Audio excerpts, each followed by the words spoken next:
The next option we have is a snap in and snap out. So what that means is typically 4 implants in the lower arch or the lower jaw, a minimum of 2. I don't really like 2 implants because 2 implants is like balancing on a 2-legged chair.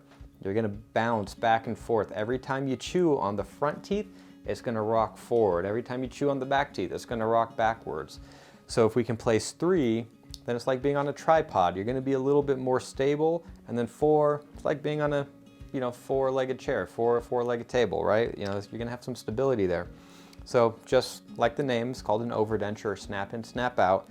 Once it snaps in, you're physically gonna have to remove it. It won't fly across the room when you sneeze or when you're laughing with your friends. So it's a very good option. Done this for many, many years.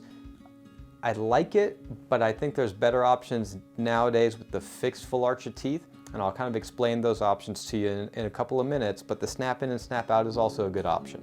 So for those of you who already have dentures, 75% of the time I can use your existing denture and retrofit it to the implants we place you, and then you have a snap in and snap out that's a little bit more economic because I don't have to remake your denture.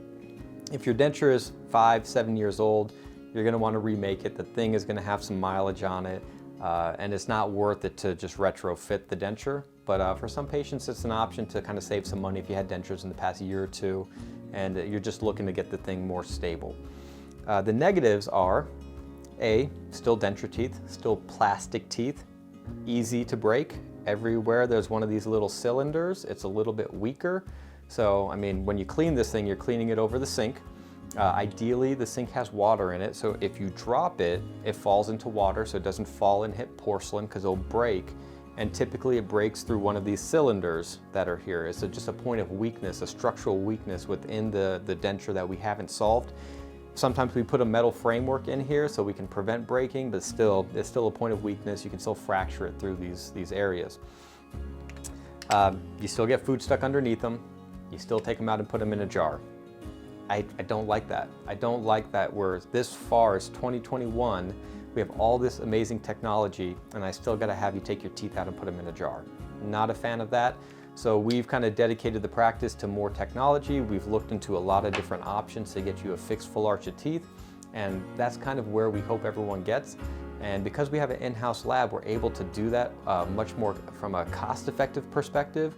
We're able to pass those savings on to you because I'm not paying a lab tech to sit here and make your denture for 48 hours and then have to pay them and then we have to pass that expense on to you. We actually have an in-house lab now that we digitally plan out the fixed full arch of teeth, and because we do everything in-house and my team is well trained on that, we just pass the savings on to you. We love doing this stuff. If we do the snap in, snap out, and this is something I want to be very clear about, you get the implants placed. There is no cross-arch stabilization. Every implant is on an island by itself. You have to wear a regular denture for a minimum of 3 months. It could be up to 6 months that this thing is just floating around, okay? When you have a denture just floating around on top of the gums, it's gonna ulcerate the gums. It's gonna irritate the surgical site, and that's why people report pain after getting a tooth pulled or getting their teeth pulled and getting dentures, because this denture rubs around on the area that's healing.